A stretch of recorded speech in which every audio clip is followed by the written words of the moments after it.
Jess? Swore I heard them. Oh, you're... Did the AI cut my hair? There's no production crew, no... I'm all alone. No Mitch, no Jess, no Angelia, no Bill, no interns, no nothing. No long hair. Oh, no. To the Batmobile. Let's go.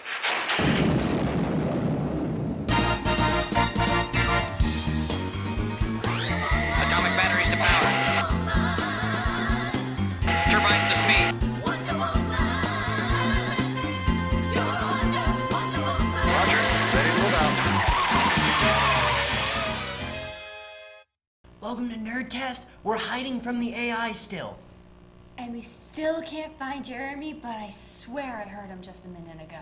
While we look for him, we're going to cut to news and views. News and views!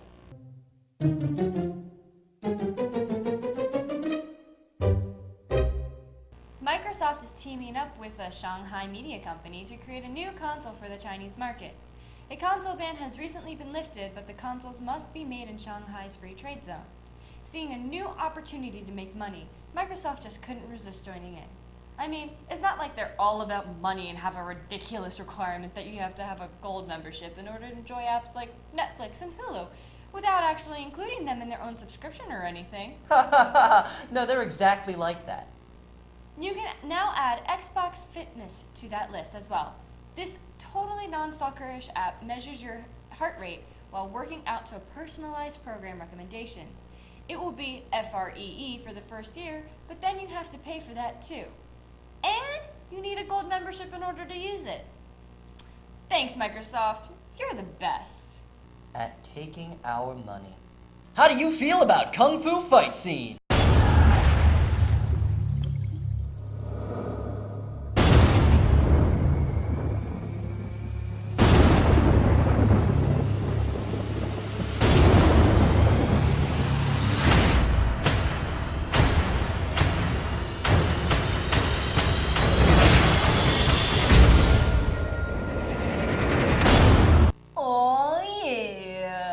Yeah, that was awesome. But you know what it needs? Nothing. That was perfect. Documentary-style storytelling. Why would anyone? That's right. The Grandmaster, the story of Ip Man. Properly pronounced Yip Mun. The legendary martial artist, propagator of Wang Chung, and master of Bruce Lee. Basically, the most impressive resume this side of not actually being Bruce Lee. And we get half a movie about him. The Grandmaster starts out as the theatrical telling of Ip Man's life. The kung fu is plentiful, with expert choreography, crisp, clean martial arts, and gorgeous locations. They even throw in the crazy wire tricks and flipping that audiences haven't seen in a long time. Then, about a third of the way through, the movie loses momentum for basically no reason. The fight scenes space out further and further and then get shorter and shorter until there's hardly anything left. Oh, sure, there's a cinematic fight at the end, but it doesn't involve Ip Man. Ip Mun. Learn Chinese! Now, maybe I sound like a complete American for being upset that the movie doesn't have enough violence, but to be fair, this was sold to me as a kung fu movie. I feel a little gypped that it wasn't more action-heavy. Just to be clear about that, I'm not talking about how the movie discusses the spirit of kung fu. I was totally game for martial arts philosophizing, especially when that meant discussing the same philosophies that guided one of the greatest martial artists of all time. But even that was in short supply. The real problem is that about halfway through the story, there's no more story. Ip, the main character, his life is apparently not movie-worthy about halfway in when he starts teaching people, something that I don't believe for a second because there are 2 movies about him already, and the action in those was great. At this point, the movie starts wallowing in a slow, documentary-type style. And when I say slow, I mean pointlessly, plot-stranglingly, movie-ruiningly. Ruiningly? How best to describe this? The documentary-style movie about the life and times of one man completely jumps to another character. Half of this movie is about Ippy's love interest, while they just leave Ip himself in the background of his own movie. The love interest plot could have, maybe should have, been an entirely separate film, but when it's tacked on to the tail end of a shorter movie in lieu of a proper ending, you can see how this feels like a bit of a ripoff. So, I guess what I'm trying to say is the Grandmaster is about half of a movie. Then they ran out of something. Inspiration, maybe. With its combination of boring close-ups put to slow music, emotionless acting, and general need for more kung fu, this movie feels like work. And I'm not just saying that because I do this for work. I mean that when I was leaving and I found out there was something after the credits, I groaned. So, final word. If you're a fan of Bruce Lee, then maybe you'll want to see this movie just for the tangential connections, but those start to strain. If you're in it for the kung fu, you're going to leave about halfway through, and I can't blame you. Actually, I recommend it. Valve finally announced the Steam Box. Well, sort of. 3 announcements this week, each on separate days. First, they announced a new OS specifically made for using games on the TV. It combines the best of Linux and the big picture mode. Next up was a hardware prototype, complete with beta.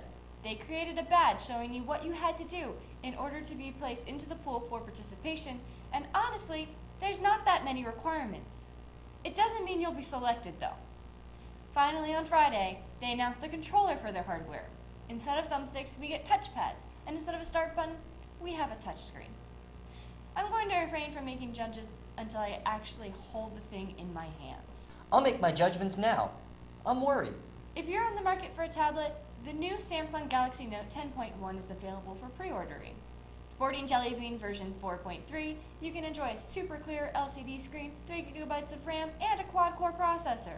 Also included are a slew of free subscriptions for a few months to a few years. Woohoo, Hulu. So it's worth checking out. It will come out in just a few weeks, so you won't have to wait too long either. Hey kids, look at this!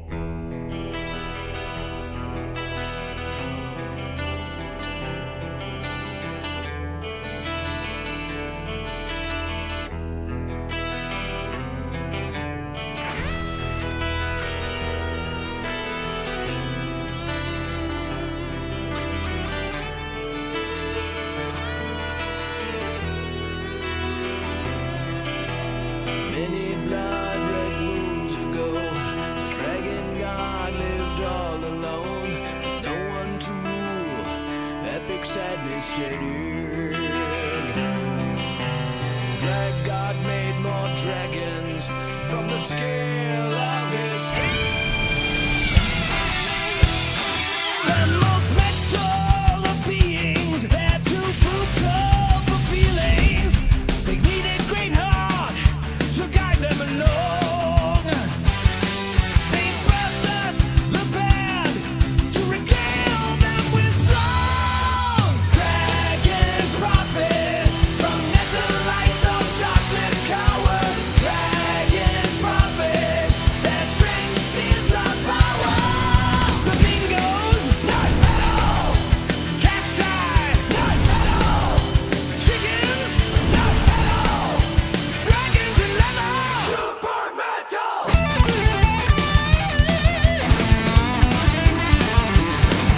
Together we ride with drag humans pride over mountains and magma, on the land or the sky. We'll fight for goodness and metal till the day that we die. Dragons profit from netherite or darkness cowards. Dragons profit, their strength is super metal. Yeah, you like that? That game looked pretty great, right? Metal, dragons. What more do I ever need for any reason? This looks like the greatest MMO of all time. One class wields only scythes. That's awesome, but all that hype, and this is what you get. So what we need to do is we need to get some of these Zaro Tarbush cranes It's like we need tail feathers. because we need tail feathers. That's right. Riveting. This game is just more of the same in the world of MMOs. All that metal influence is gone as soon as you boot the game up. I was expecting a wacky metal world, something like Brutal Legend. Instead, there's nothing. No innovation, no heart, just a lot of bad ideas. The game's big gimmick is that you can capture and ride dragons. even summon them to help you in battle. This was what really sold me, but sadly the mechanic doesn't carry depth, as the dragons have a mishmash of various abilities, very few of which matter, since they can only be summoned for a limited time. This means they either help out for part of a major fight, or they speed up a handful of mob farming. It's not really something you can strategize around, they're just there because they have to be. It's like the dragon's job, to just exist. Actually, this whole world's purpose is kind of ambiguous. There's about 2 lines of dialogue that set up the story, and then bam, you're off to the grind, killing mole men and sick ostriches and whatever. This game does nothing to draw the player in, apart from handing out a flying mount level 5. After that, you're once again doing what is essentially yard work for a world full of lazy NPC characters, and it's all pointless, since the next passerby will have to do the same thing in a never-ending cycle of realizing you're not playing a game, you're working for imaginary people. It's like passive-aggressive procrastination against reality itself. Dragon's Prophet comes to us from Sony Computer Entertainment. Usually they put their games out on a PlayStation console, but clearly they didn't want to associate this game with their major moneymakers. Not that they didn't try to turn this into a moneymaker, give them credit. Now what do I mean by that? I'm glad you asked. No, I didn't. No one even cares. Why are you talking? Station Cash. This SC symbol stands for the way real money can be used to pay for the elements of this game. And in Dragon's Prophet, it's everywhere. You have to pay to own more than 2 dragons. You have to pay to enter certain dungeons. You can pay to revive where you died instead of revving in town. Things that are usually unlockable in games are now cash only. With so many purchases just to play the full game, I'd much rather pay for this game once, upfront, in full, and just be done with it. But I think Sony knew that there's no way sane people would pay full price for this bomb. This game is just a cheap cash grab. The combat is simplistic, too easy, and boring. There's no story. Dragon training is pointless, and this game is out to eat your wallet. Stay away from Dragon's Prophet, because if you're so compelled to do yard work for lazy people, you can receive money for doing it in the real world. I really hope that's not new information. So by now, everyone's heard about Miyazaki's retirement after one last film, right? Well, what you may not have heard is My Neighbor Totoro is turning 25, and they want to celebrate. They're releasing both a novel and an updated picture book on October 1st. A novel? That'll be novel. South Park: The Stick of Truth finally got a release date. On December 10th in North America and 12th for Europe, Australia, and New Zealand, you can roam the wild lands that is South Park, Colorado, and meet all of your favorite characters. If you pre-order, you'll receive special exclusive costumes with bonus abilities such as an extra weapon damage or fire damage.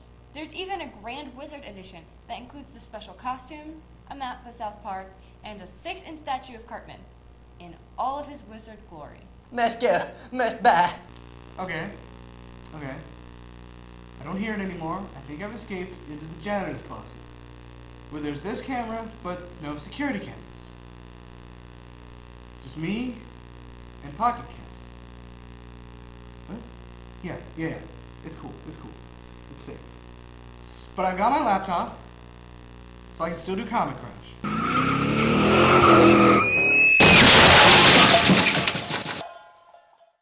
Okay. As I said last week was the much-awaited premiere of Marvel's Avengers spin-off show, Agents of S.H.I.E.L.D. Did it deliver? Oh, come on, of course it did. It was awesome, superbly entertaining with a well-rounded cast of new characters and also Agent Coulson. The action effects were excellent for TV, the pacing was almost perfect, lots of mysteries floating about. It was a really good premiere. It's not like this big, epic Avengers thing. Like, I think some people may have hyped it up too much, but it's the beginning of something wonderful for sure.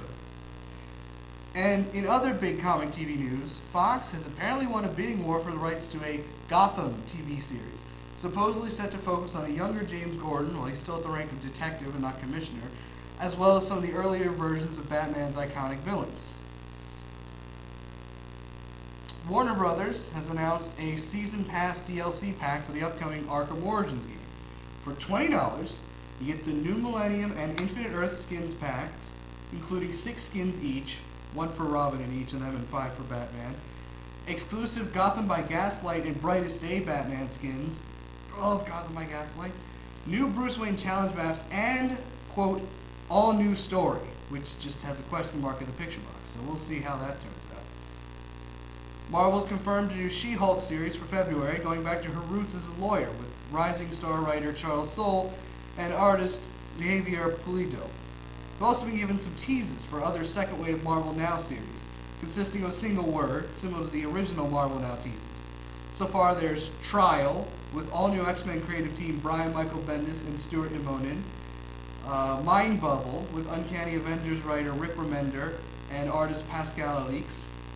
Rad, complete with an exclamation point, by Superior Spider-Man writer Dan Slott and FF artist Michael Allred. And finally, Corporate, with Spider-Man 2099 creator Peter David and Punisher Warzone artist Carmine Giandomenico. Apparently details will be revealed October 11th at New York Comic Con. And now for reviews. We've hit the last week of the Villains month. This week we had Joker's Daughter #1, also known as Batman the Dark Knight #23.4. It's a stand-in for Catwoman not having a villain issue, like the ventriloquist was for Batgirl. So it's written by Innocenti, a writer I frequently excessively criticize. However, this issue was actually fairly decent. The pacing was solid, the opposite of her usual problems, and some of the themes behind the character were really interesting, though others were really, really, really stupid. It's really forced feminism stuff that just was awkward. 5 out of 10. It's better than most Catwoman issues. I've been missing a good Punisher book, though, since the end of Greg Rucka's already legendary run last year. So I was interested in the new 2-issue miniseries Trial of the Punisher. The art is certainly up to par, with Leno Yu on the team, and certainly the writing is of a similar caliber to Rucka, much better than Daniel Way writing Thunderbolts, for sure. The place in continuity, if there is one, is terribly confusing. There's an extremely intriguing mystery as to the why of everything. It leaves me definitely interested in picking up the second issue. 8 out of 10. Infinity Heist #1 is the other Infinity miniseries alongside The Hunt. Basically, a motley crew of villains is going to steal Iron Man's armor while the Avengers are off-world. Interesting, though, because Iron Man's one of the few Avengers not off-world. It reads like a watered-down version of Nick Spencer's amazing Superior Foes of Spider-Man series. It's entertaining, but I don't really know if it's worth it. 7 out of 10. New Image series popped up. I swear to you, it's not what it sounds like, but it's called Sex Criminals. It's actually a comedy series from the writer of the hilarious and amazing current Hawkeye series. The two main characters both have the power to freeze time when they, and one thing leads to another, so they start robbing banks while time's frozen. The pacing's a little odd, but the uniqueness and comedy are top-notch. 9 out of 10. Nobody should be surprised that one of my favorite villain issue this week, and perhaps one of my favorites in the entire month, is Wonder Woman #23.2's Firstborn #1. While the Cheetah issue was a guest writer with backstory and Forever Evil stuff, Firstborn is obviously a continuation of Brian Azzarella's amazing Wonder Woman story, which currently ranks 3rd or 4th in my DC series. It doesn't feel like we needed his backstory. We had the basics, but it's undeniably epic and a bit surprisingly extra entertaining due to the Oracles speaking like their ghetto hosts. We also get a bit of a vision of the future of the series, and while the last issue wrapped up a lot, it's clear Azzarello still has some big things to come. 9.5 out of 10. But the thing that entertained me the most this past week was the new 3DS game Scribblenauts Unmasked. The Scribblenauts series is based around writing words to summon up objects, and it's famous for anticipating far more than people would expect, including being able to summon up Cthulhu. Unmasked is based entirely around the DC universe, so it's endlessly amusing to see how obscure they go. And boy do they go obscure. Everything from Arms Fall Off Boy to Danny the Street and 34 versions of Batman. And when I type in Stephanie Brown, it asks if I mean Stephanie Brown Spoiler, Stephanie Brown Robin, or Stephanie Brown Batgirl. It's so great.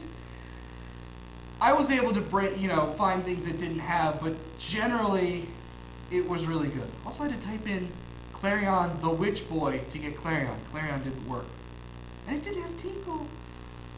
Anyways, it's a kiddie game at heart, but any DC fan will have loads of fun with it. I've barely made any progress in the game. I've been too busy making the Outsiders fight the Crime Syndicate, and Giant Mogo fight Huge Anti-Monitor, and all sorts of other, just throw in, Dan Garrett Blue Beetle, and Owlman from the Outsiders. I don't know, it's nuts. And that's it for the Comic Crash this week. I think we're gonna go to Mitch and Jess at the other studio. I don't know. I'm pretty alone here. We'll see how things go.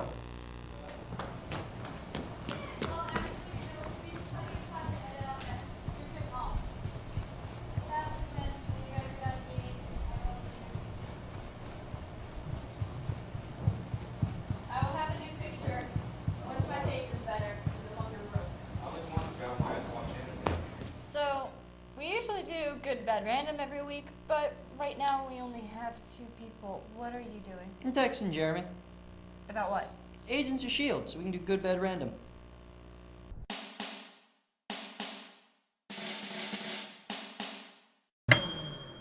there anyone that hasn't even seen the Avengers yet? Shut up, cameraman. Nobody likes you anyway. Here's a good thing. Even without the budget, the show manages to stay with the feel of the Avengers movie. But, okay, apparently you found me because now I'm somewhere else again. But I've still got Pocket Cat. What, text from... Oh my god, it's from Mitch! Okay. Okay, so, bad things about Agents of S.H.I.E.L.D, which I love, but it wasn't without bad things. The pilot character, whose name I can't remember, and Sky, the hacker, I kept getting them mixed up at certain points, especially during that key scene right after the whole truth serum thing. It was like, is he talking to her? Because it seemed like, I don't know, it was a bit weird. So I think the most random thing is that they brought Phil Coulson back. Not that he wasn't a cool character, it's just, did they bring him in because they'd already planned to keep him alive? Or was it just because, oh hey, why not? Agents of S.H.I.E.L.D, he's a necessity for S.H.I.E.L.D. The resurrection of Phil Coulson makes sense in exactly the kind of mysterious way that it needs to make sense. It's not a gimmick, it works. Another thing, we know Agent Coulson and we love him and it's great, but the rest of the characters we still have to get used to them. None of them really stood out as extremely endearing, mostly because Coulson kind of stole the spotlight. So, but I don't want him to step back, but we still need to get used to these other characters before I can really commit to being enamored with the whole cast. I need to find out more about these guys. So the Agents of S.H.I.E.L.D. takes place right after the Avengers and the whole New York being attacked by weird space alien guys. So I just don't understand how people who haven't seen the movie are really gonna understand what S.H.I.E.L.D. is. Shepherd Book is in it. That's awesome. And then, it's hard to say if this is bad, but it caught me off guard and it kind of messed with my experience. I was expecting a lot more like Marvel Universe references, like, oh hey, this and that, you know, for nerds like us. But there just wasn't much. I mean, there was a Journey into Mystery joke in there, but there wasn't a lot of like plot references to catch. Like all the evil groups and plot points seemed like they were new stuff. Well, on one hand, it's good because that means the show is more of its own thing. It's also it bothered me because I was really expecting, Marvel stuff. So it's bad only if you're going in with those expectations, I guess. How do they keep affording all of those awesome toys? Like, I understand that they're government agency and everything, but if my tax dollars were going to that, I want to turn to drive it.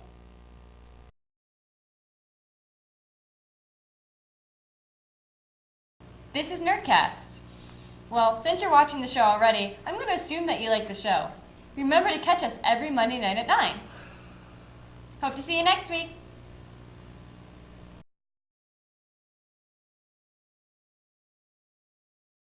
So, it seems the AI left a few survivors besides just us. We found Jason from All Time Toys, and here is our talk with him.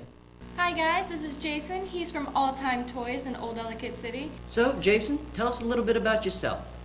Basically, I spend all my day playing toys and video games. Have a shop down in Old Town Ellicott City where we specialize in collectible goods, retro video gaming, and vinyl designer toys, anything pop culture or superhero related, or even just plain old fun. So what events are coming up for All Time Toys? Well, right now we do a lot of our events tying in with town. We have Fall Festival coming up this weekend, and that is involving 70 some odd bands. The 501st Legion, which is the role-playing, cosplaying Star Wars troopers, the Jedis, they're coming out. Soon we'll be having the Halloween events. And then shortly after that, Midnight Madness, which is where all town stays up till midnight, everything's open, and pretty much getting ready to celebrate the holidays. What do you have in store for Halloween? Halloween, we're going to be part of the trick-or-treating events that go along town. Basically, kids come up and down the street and they hand out, everyone's handing out candy. Sometimes we'll be handing out little Lego minifigures and just various other stuff. So we'll be out there with the rest of all the local shop owners and celebrating Halloween from probably about 5 to 9, and then time to get home to our kids and get them out. Wow, Halloween sounds like a great time on Main Street for just kids and families. What about Midnight Madness? Is that your guys' like Black Friday for Main Street? I would say somewhat. It's more of a event than just a shopping extravaganza. A lot of people come out there. Santa Claus comes through town. The carolers are walking up and down. The fire department has a couple things going.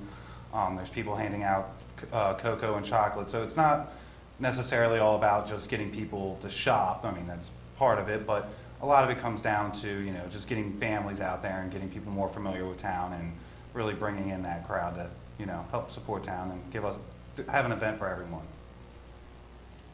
What age group would you say your shop targets? I would say we go to about 4 to infinite. We have as long as you like what you see. I mean, if you're into the Avengers, if you're into Lego, if you're into the newest, hottest movie or classic stuff, we pretty much will have something that can fit your bill. Do you have a favorite set of toys that just came in? Personally, my favorite thing right now we have is the role-playing Doctor Who sonic screwdriver. It's almost a full-scale, lights up, shoots out, has a little claw, makes all the fun noises, and honestly, we just play with those things all day at the shop. Respect. I can imagine. Of all time, what are some of your favorite toys or electronics that have come through? Like, I remember seeing a Sega Genesis with the Sega CD next to it in there at one point or another. One of my personal favorite ones is actually the Master System, the prerequisite to Sega, where you had the Alex Kids, the original Sonic, if you actually were lucky enough to play when he had no speed. We haven't had them in a while, but I love the Shogun Warriors. They were the toys from the 70s. They basically were like the first big kickoff into the robot industry. They're about 24 inches tall. Usually they have like spring-loaded fists that you can almost knock your friends out with. Roller skates, the whole 9 yards, and they're just so basic robot. They're not like the Transformers you know now, but they're basically just squares and circles and triangles stacked on top of each other into a giant form of a robot. So, for all of our viewing audience at home, where can we find your shop? We are located at 8185 Main Street down in Ellicott City, Maryland, just basically right at the intersection of Main Street and Old Columbia. So, where can we find All Time Toys? We are located at 8185 Main Street, Ellicott City. Sorry, I blanked out. Happens every time. Yeah, right at the intersection of Old Columbia Pike and Main Street. Well, it was great having you on, Jason. We look forward to visiting your shop at some point or another. And I think I'm going to go visit during the holiday season and see the Midnight Madness that you guys were talking about. Definitely advise it. It's one of the best times of year to come out. And I'm going to buy in a giant Iron Man. Like that one. You're jealous. Okay, guys. So I found this hole, and I've been working on it in secret because I don't want the AI to find me. I'm gonna get out here because the AI is really screwing with things, glitches, and I'm pretty sure there was some time travel there. So I'll try to report in from out, but I'm gonna go find out how to stop this thing. So Mitch will fill in for me, or I'll shoot in from on location wherever the heck I am. Nerdcast out. Light of darkness cowers, dragging from